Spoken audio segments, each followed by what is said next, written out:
I'm Aurora James, 31, event designer, bride-to-be in a custom Monique Lhuillier gown that cost more than most people's cars. My groom? Dr. Landon Whitlock, beloved cardiologist, Instagram's favorite hot doctor. The man who proposed with a flash mob and a 5-carat ring while a string quartet played our song. Everyone kept telling me I'd won the marriage lottery. They were half right. I'd lost my phone somewhere between the cocktail hour and the first dance. While searching, I ducked into the tiny coat room for silence and overheard voices on the other side of the louvered door. Landon's low laugh. My best friend since kindergarten, Sloane Whitaker, maid of honor, the girl who'd slept in my bed with me after my mom died, moaning, "Tell me again how we're doing it." "Simple," Landon murmured. "Midnight yacht toast for photos." I rigged the railing bolt myself. One good lean for the perfect shot. Aurora goes over. Everyone sees it's an accident. Policy pays triple for accidental death. 15 million. We wait 6 months. Marry quietly. Disappear. Grayson's already laundering the payout through the Caymans. I felt my soul leave my body and come back colder. I didn't scream.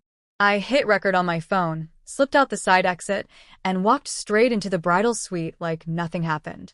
Inside, my older brother Hudson was fixing his bow tie. He took one look at my face and locked the door. Talk.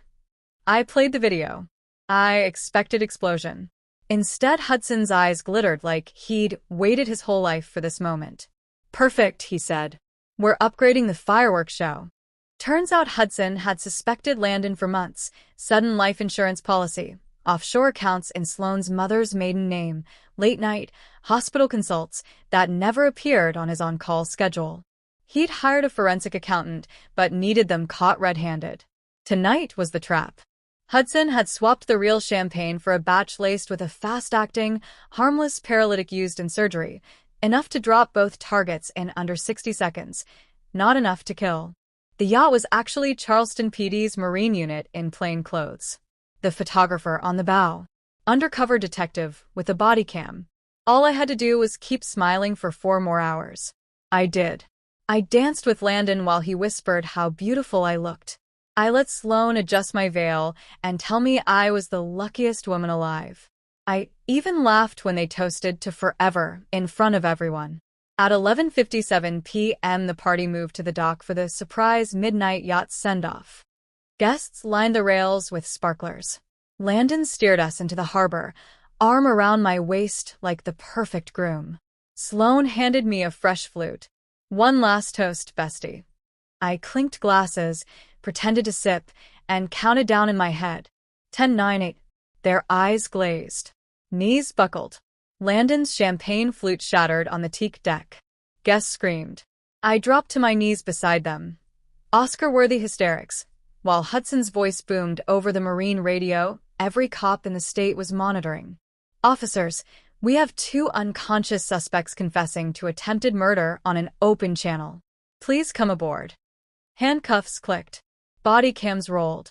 The entire confession, recorded legally from the coat room, played over the yacht speakers for every influencer, judge, and reporter on board to hear in crystal clarity. By sunrise, Landon and Sloane were in separate holding cells, the $15 million policy voided, and my wedding was trending worldwide under hashtag #CharlestonAlmostBlackWidow. The gown? I burned it on Hudson's backyard at 3 a.m. while we drank bourbon straight from the bottle. 6 months later, the charges stuck. Conspiracy to commit murder, insurance fraud, the works.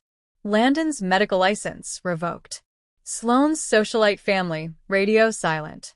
Hudson and I turned the insurance money we never collected into a foundation for domestic violence survivors. We call it the Almost Fund. And me?